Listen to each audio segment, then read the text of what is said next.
Welcome back to your own channel IPNCS। आज हम एक प्रॉब्लम सॉल्व करेंगे, वो है प्रॉब्लम इन पाइथन। तो देखो, तो क्वेश्चन कह रहा है आइडेंटिफाई द डेटा टाइप। ठीक है, डेटा टाइप आइडेंटिफाई करना है। Create a Python programme that accepts N input from the user and identifies whether the input is of type int, float, string और बुलियन। ठीक है, मुझे इन चारों डेटा टाइप्स में से आइडेंटिफाई करना कि जो भी मैंने वैल्यू डाली है वो किस टाइप की है, इन चारों में से स्पेसिफिकली। तो एग्जांपल देख लो, जैसे मैंने इनपुट डाला 123, दिख रहा है इंटीजर है, तो the input is of integer type. तो इसको मैं कैसे सॉल्व कर सकता हूँ? इसकी बहुत टफ एक्सप्लेनेशंस मैंने वीडियोस देखी हैं कहीं कहीं जगह, लेकिन इसको मैं अपने वे में करके दिखाता हूँ आपको। तो देखो, यूजर से इनपुट लूँगा, इनपुट एंटर है वैल्यू। अब आपको पता होना चाहिए कि इनपुट का नेचर क्या होता है। इनपुट का नेचर होता है किसी भी वैल्यू को एक्सेप्ट करना इन स्ट्रिंग फॉर्मेट। तो अभी भी इसने स्ट्रिंग में ही लिया होगा, इवन दो मैं यहाँ पे फ्लोट वैल्यू डालूं, इवन दो मैं यहाँ पे इंटीजर वैल्यू डालूं, इवन दो मैं यहाँ पे बुलियन वैल्यू डालूं, still user input will accept the value in string format only, क्योंकि इनपुट का नेचर ही यही है। अब नेक्स्ट पे आते हैं। If user input dot is digit function एक स्ट्रिंग फंक्शन है जो कि चेक करता है कि जो भी इनपुट डाला गया वो डिजिट में है या नहीं।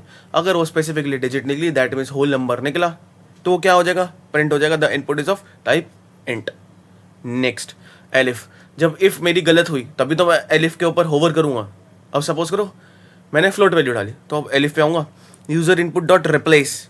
अब रिप्लेस का मतलब क्या होता है, किसी चीज को हटा के कुछ और लेके आना। ठीक है, जैसे अब हरियाणा में चुनाव हुए हैं, वहां पे मनोहर खट्टर रिप्लेस हो चुके हैं, वहां पे सैनी नाम का बंदा आ चुका है। ठीक है, तो यहाँ पे मैं वही कर रहा हूँ। जैसे यूजर इनपुट ने डाला 90.30, ठीक है सपोज करो, तो यहाँ पे क्या होगा, जो पॉइंट है ना वो रिप्लेस हो जाएगा विद नथिंग। जो पॉइंट है रिप्लेस हो जाएगा विद नथिंग, और उसमें से सिर्फ पॉइंट एक ही हटना चाहिए। जैसे गलती से किसी ने डाल दिया कि 99.99.99, इतनी बड़ी स्ट्रिंग मैंने डाली। अब इसमें से पॉइंट कैसे हटेगा, कौन सा हटेगा?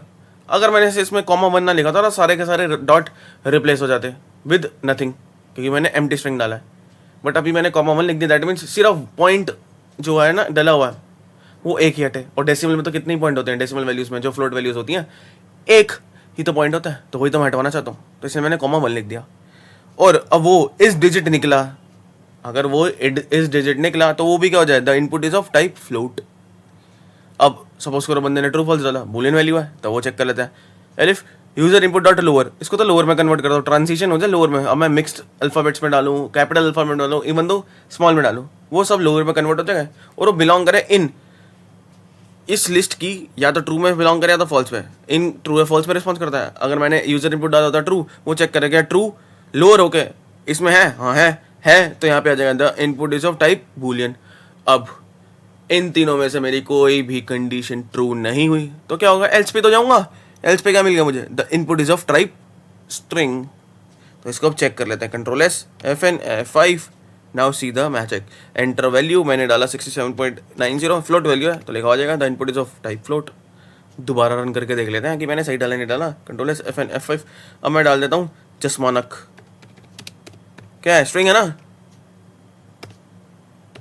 तो आ जाएगा string, the input is of string type.